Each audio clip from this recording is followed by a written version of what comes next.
Aloha y'all, Daniel Aaron here, your guide to vibrant living. And what do you think about truth versus delusion in the context of when you look at the past, right? Here's the thing. We're in the midst here at the Art of Vibrant Living HQ. We're in the midst of Transformation Month. And it's brought me to thinking about how do we see the past? Now, a couple things, stay with me here because this is going to come together in something that you can put into your life, into practice right away that is super powerful.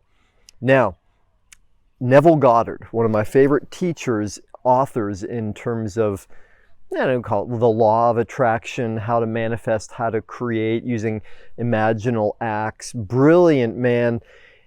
One of the things he talks about is what he calls the pruning shears of revision, right? Which means if something has occurred in your life, something occurred in your day and you don't like the way it went, like say you got in an argument with someone and it went, and you didn't like the way it went, then you go back in your mind's eye, in your imagination, and you recreate that scene as you wish it to be.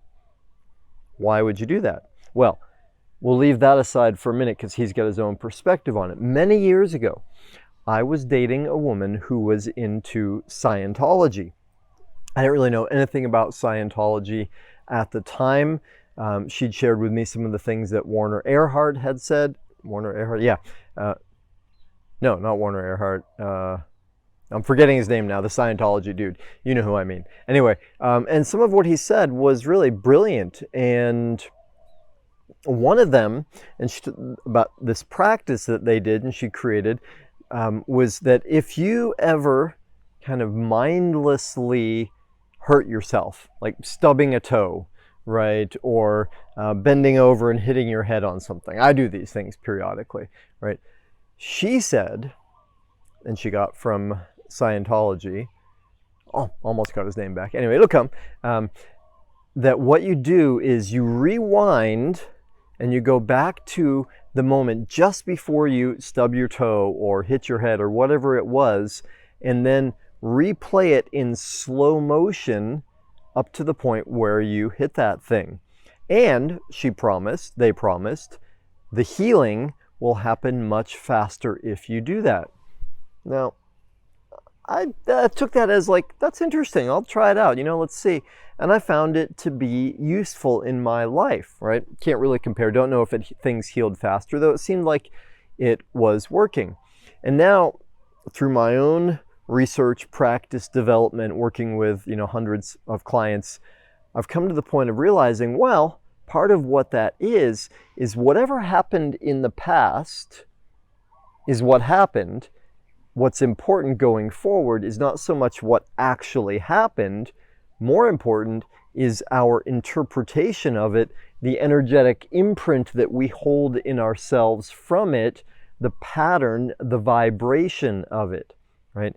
And so if we have in our past a vibration of something that's negative or painful, that's a contraction, that's a lower vibration, then as we go forward, to the degree that we are still connected to it, remember it, attached to it, see it that way, have that frame for it, it is tending to weigh us down, lower our vibration. So, by contrast, if we can look back at the past and use the pruning shears of revision, as Neville Goddard says, and do it a different way, create it in our mind's eye in a different way, or go back to some incident that happened and reframe it, right? Reframe it as, instead of I had this struggle or this failure, well, I had this learning experience.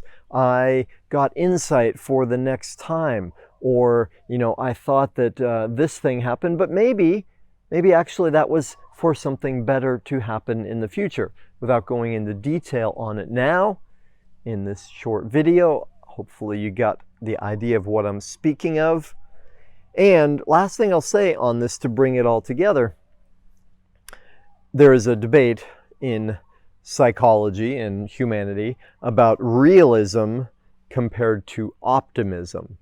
And one of the beautiful contributions, there are so many, that positive psychology, this movement, has brought to us is some great research that really clearly shows optimism, while it can be diluted at times, what's called diluted optimism, is a better strategy for life. It creates more happiness, it creates more success. Even if we sometimes see things not exactly as they are, right, it improves our life and improves what we bring forward. So all this is to say, all right, one more piece. Let's break it down to quantum physics and esoteric science here and say all this stuff out here, this physical environment, right, what we perceive through our senses, that is what?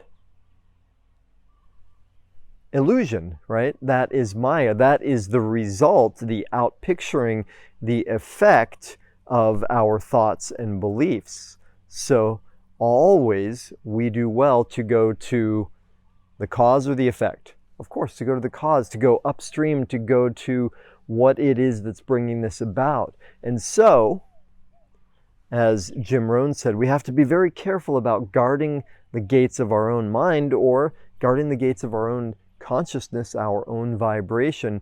Do what is required to protect that, right?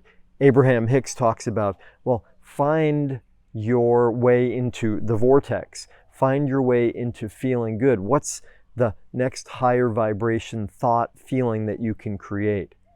So, bring it all around.